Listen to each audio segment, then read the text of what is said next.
Hello, everyone. Welcome back to the Dr. Heidi, the Business Psychologist podcast. I'm your host, Dr. Heidi. Today we have with us Julia Nepini from Compassionate Counseling Company. Welcome, Julia.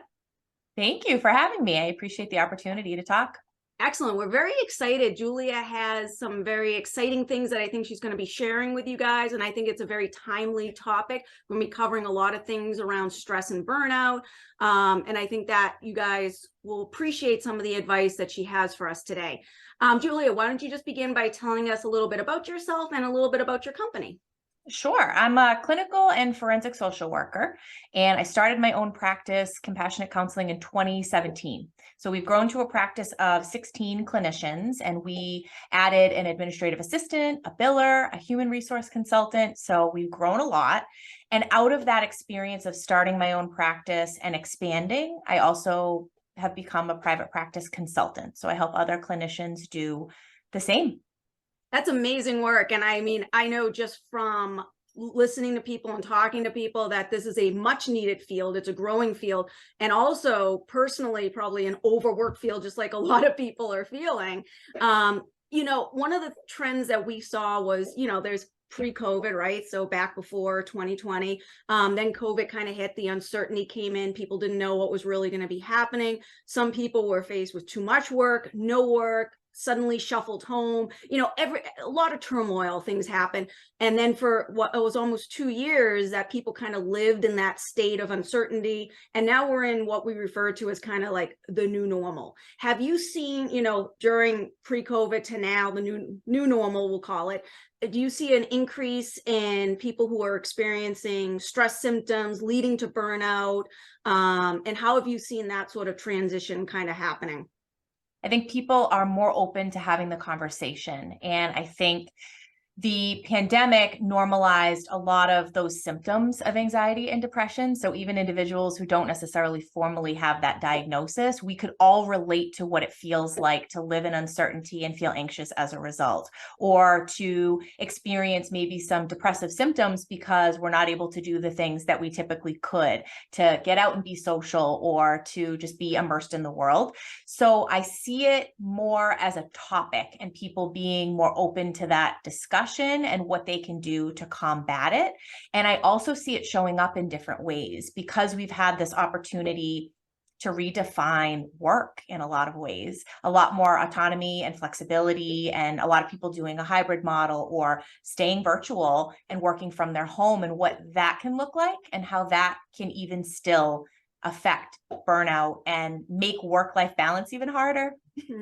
I couldn't agree with you more. And I think, while there's a great benefit and asset to people having that added flexibility, whether it be the hybrid model or the virtual model, we still have to recognize, what did that give us? It might have given us commute time, all that extra kind of time. But what did we fill that time with? Laundry, extra work, shuffling the kids, maybe another activity for the kids, and now we're trying to balance this, that, and everything. And I can feel like maybe we've taken on more even than we ever did before, because now we have gained back a little bit of that time.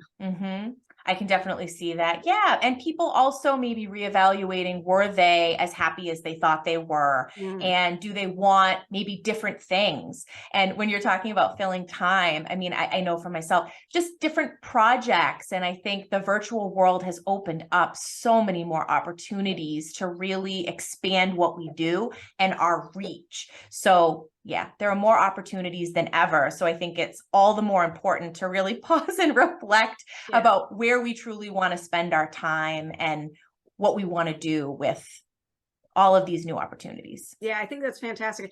And I reflect back onto a period of my career when I worked at Boston Medical Center, and it was a very high stress job. And during that period of my life, I did not recognize the stress signals as well as I should have.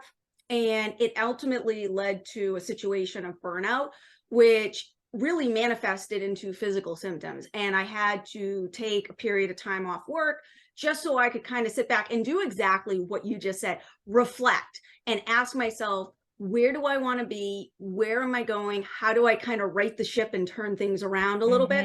And I knew I wanted to get into higher education. That's kind of what opened that door and led towards that.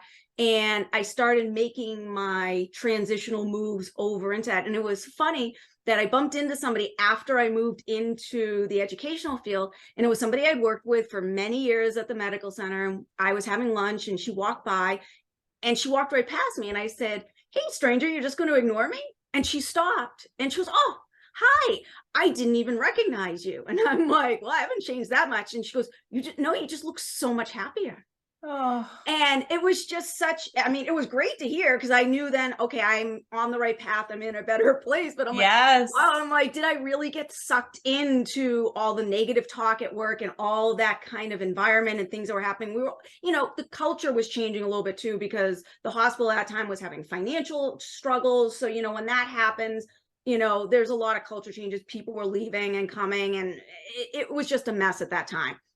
And so I was definitely on that right path. And, I've also had another point of reflection just recently. And I think it was due to the pandemic of kind of thinking, and also probably the birth of my daughter 3 years ago. So that's a big life change. So I think anytime life changes happens, it really makes you think. But this time I took a much different approach. I reflected much earlier on, saw the signals and said, okay, well, how do I want things to shape up? Where do I want the next, 10 years to be? What do I want things to look like? And how do I make those steps to go do that? And so I'm wondering, like, what sort of advice do you have for people to recognize those stress factors? What are those things that they should be looking out for? And if you could just maybe share just a couple of those that, just something quick that they could just kind of be like, oh, that could possibly be a trigger or something I should be watching for. Absolutely. Well, first of all, I appreciate you sharing that. And I think that the listeners can also really appreciate it. Normalizes it. I don't know about you, but for me, there can be a lot of emotion tied to kind of experiencing that, especially when it creeps up on you. And so, especially those of us that are really high achievers and maybe multi-passionates, it is definitely something that is a possibility for us. And I think recognizing the early signs are helpful. And I'm happy to hear that you've been able to do that. I think it gives hope to people that, you really can prevent that kind of massive, it kind of catches you by surprise. And we all like things that we can kind of predict and have some sort of control over. So I think the key is, maybe the best analogy I would use is experiencing a panic attack. So even if you've never experienced one, we can all kind of imagine what that's like when we're struggling to breathe and our heart's racing and we don't necessarily really know what's going on, but it's this buildup over time and we don't necessarily always know those specific triggers. And it's almost like that pot on the stove that's getting ready to boil over. And what I've done a lot with clients in therapy is exactly what you're describing. It's this increased awareness, not only physiologically, but increased awareness emotionally. And the biggest one for me in terms of burnout is negativity. People who maybe are calling out sick more often, are maybe not as participatory in work events, their productivity starts to decline. There's just this attitude shift. And that's usually where it starts. And then I think from there, if it's not addressed or if it's not recognized by that individual or by the organization, then it can sometimes spread and expand and manifest in different ways. So that's one piece. I think beyond that, it's similar to some other things like your sleep starts to change. Maybe you're struggling to fall asleep, or you're waking up frequently, or you're always exhausted no matter how much sleep you get, any of the above. It can be changes in your appetite. It can be mood shifts. You're more irritable, or you might find that you come home from work and you're more likely to take that out on your family. So I think when you start to recognize those signs, if you have a supportive work environment, it can be really helpful to reach out to a colleague, reach out to your supervisor, someone in management, and kind of check in to see if there are any adjustments that can be made to your workload or to your schedule, or maybe even just some guidance in terms of how to manage those tasks. But then I also think beyond that, that's why we talk about work-life balance being so important, because it is really essential for us to know what it is that recharges us, what calms us down, what relaxes us, and it's going to be different for everyone. I believe that we can all benefit from physical activity and moving our body, but that can be anything from taking a walk to stretching to CrossFit to joining a gym. There really are so many opportunities. So I think it's also getting really clear on what it is that actually affects you in a positive way, boosts your mood, and kind of brings your stress level down. I'll say mine was dog agility. So there's a real oddity out in the group. So I went into agility with my dog, and that I can just tell you, you're right. Moving your body, just kind of being a team with her and just doing it. Prior to that, when I was in high school up through college, it was tennis.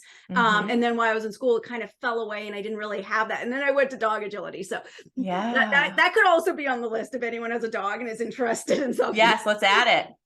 But what you talked about there about talking to your employer and kind of bringing that to your managers and leaders, I see that almost as a double-edged sword for some people.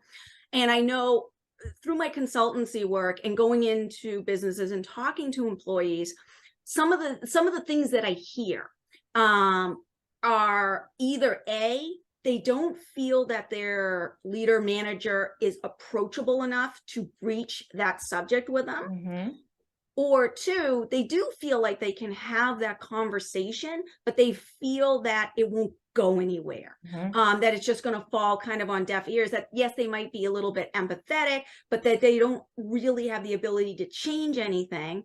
And then I hear the third school of thought that has more emerged recently, that employees are almost demanding of their employers to provide these type of services, whether it be in-house or whether they go somewhere, but as kind of like a mental health benefit, that they should be providing something for them, some sort of internal support structure. Okay. And I'm just curious what your thoughts are about that. Are these fair assumptions for employees to be asking for? Is this feasible for managers and leaders to be doing? So I'm curious of what your thoughts are behind that. So I think there are nuances depending on what field you're in, and I can't claim to know everything for every scenario, but I would say there are some general rules of thumb, and I've noticed similar to what you're describing, where I now have a newfound respect for every previous supervisor, manager, leader that I ever had. Being in this position, owning a practice, being the boss to the number of people that I am, that is a responsibility that I don't take lightly. And there is so much to it that goes on behind the scenes that no one will ever fully understand unless you're in that situation.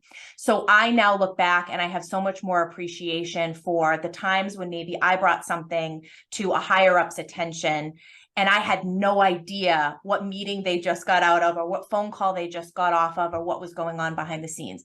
That doesn't mean that it's not still worthwhile in certain situations to bring that up, but I truly believe it should be weaved into the model. So what we're doing at Compassionate Counseling Company is client satisfaction surveys that we're administering on a consistent basis. So we're getting ongoing feedback from clients, not only when they discharge, but even throughout treatment.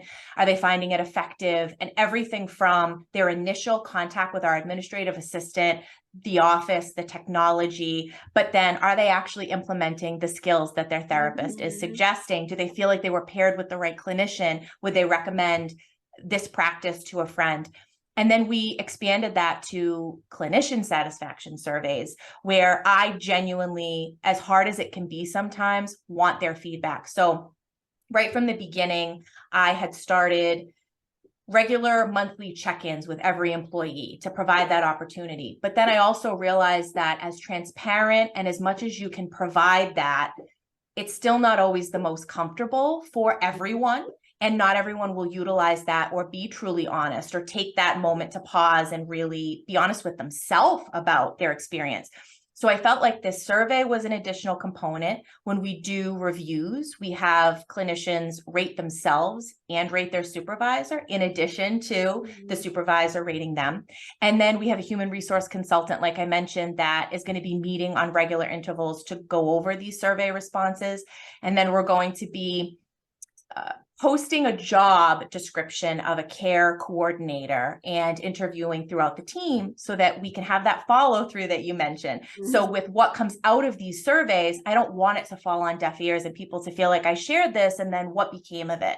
I actually want to form a team and have a point person that's going to help us make those changes within the practice so that the clinicians, that I'm doing everything I can and we're doing everything we can to provide a positive work environment. Obviously, it still may not work for everyone, but I feel like we're exploring all of those avenues.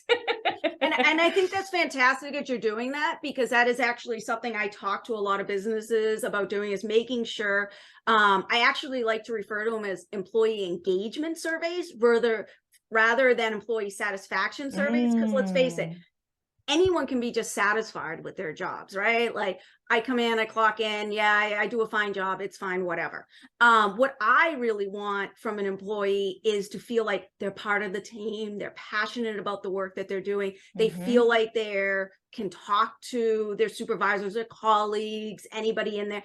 I want that level of engagement. And I feel that, HR can follow from even a statistical standpoint, can see trends and changes in employee behavior, right? Like, absenteeism is one big sign, coming, in late to work, utilizing sick time where they haven't utilized sick time before. Those are all, we might not know what's going on, but those are all triggers that something is changing. Even just managers should be able to see it in maybe an employee's productivity, their work, maybe an employee who was engaged before now is a little less engaged. What sort of advice would you have for a manager or a leader, or even an HR representative who sees trends like that and feels, okay, I need to take that step, I need to cross that line and try to engage with the employee? But, there's also concerns about how far can we ask questions? Everyone's always wondering, I don't want to ask something that I'm not legally allowed to ask. Yes. But I also want to try to open up a path of dialogue to let them know we see that something's changed, but we're not upset with you. We want to have a conversation. And is there some sort of dialogue? Is there something that they can do, or some advice for that they could try to have that conversation? I think that's a great question. So first and foremost, I think if you're weaving into your process these opportunities, checkpoints, engagement surveys, that's an opportunity. And you're already, I think, speaking volumes about the fact that you value feedback, that there is this effort being put into change. But I think in addition to that, a lot of people can feel really uncomfortable having those conversations. And if they're not approached directly, you never want to say the wrong thing or put someone in an uncomfortable spot. What I would lead with is exactly that. Hey, this is what I've noticed. So keep it fact-based at the outset, and that I'm coming from a place of genuinely caring about you as a person. And obviously you don't have to share anything personal if you don't want to, but this was a shift. This was a change. And I just wanted to check in because I care and see if there's anything that I can do to help, or if I can support you in any way. And providing that opportunity can sometimes open the dialogue. I mean, I think you even were an example of that today. I think vulnerability leads to more vulnerability. Brene Brown has shown us that. And so if there is an appropriate opportunity, depending on the dynamic between the two individuals, if it's another colleague, I think sometimes maybe even sharing some challenges that they may have had can open up that dialogue even more. But I think sometimes just coming from a place of compassion and seeing where that goes. I think that's fantastic advice. And I mean, like I said, I think that is the biggest challenge for a lot of people, is just, I think once the ice is broken, so to say, then it's much easier to have that dialogue and continue to have that dialogue and that check-in. But I think it's making that first, whether it be the employee making that step, or whether it be the manager, leader, HR, whoever is going to be the person in that role for your company, to make that step towards the employee. But one way or the other, somebody's got to make a step in one direction, right? Otherwise, it's really impossible to fix something. Is there any last bit of advice or anything I haven't asked you about that you're just dying to share with the audience that you think that, that they could really benefit from? Well, one other piece that just goes in line with what we're already talking about is, I'm not sure if you're familiar with the Enneagram, but knowing my type and really embracing that. So I'm a reformer, perfectionist, Enneagram 1. So for me, putting others over self and not necessarily always being as honest about what's going on behind the scenes is how I operate. And so when I started to be more honest, and not in a complaining sense, but more so sharing, especially with my leadership team, more of the reality of what's going on, and making it very clear that they don't have to own any of it. It is my responsibility to tackle it, and I have those supports in place to do that. But the more I shared, the more I found them doing the same and being honest. And I think seeing me in a more realistic light.